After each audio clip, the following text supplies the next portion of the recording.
Howdy, my name is Kamalika Bose, and one time that I experienced communication apprehension was during my sports data science competition that I participated in earlier this year.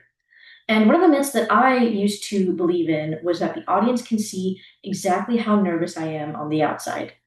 So at the time, I had assumed that everyone could hear, how fast my heartbeat was racing, and that at every hesitation or pause that I took, people interpreted that as me being unprepared or me being incredibly stressed. So some background. The premise of the challenge was evaluating NFL draft prospects in a creative way. And I was one of the finalists. And so I had to give a 10-minute presentation in front of an audience and a panel of judges. So my project was about clustering algorithms, which is a very math heavy, analysis heavy, very technical field. And the main point of pressure during this experience was the judges who were evaluating me. Um, and so the judges were announced at the competition. And so I realized then that most of them did not have a strong technical background. And so this added a lot of pressure and stress to the experience because now I have to ensure that I was able to explain a very technical project to an audience and a panel of judges of mainly non-technical people. And I had to be able to do it clearly and concisely within a very strict time limit.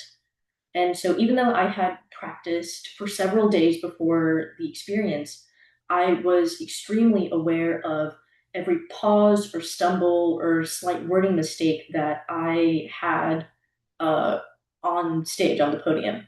And I felt like everyone could see how incredibly stressed and nervous I was to be up there.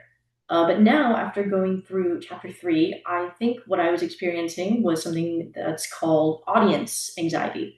And I've learned that audience anxiety can be influenced by the status of the audience and the feelings of being judged or evaluated by people with authority. And in my case, the audience or the main audience evaluating me were the panel of judges who had a lot of authority within the competition and the project and the outcome.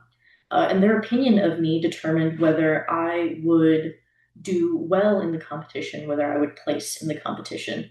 And I ended up being very lucky. I placed third overall.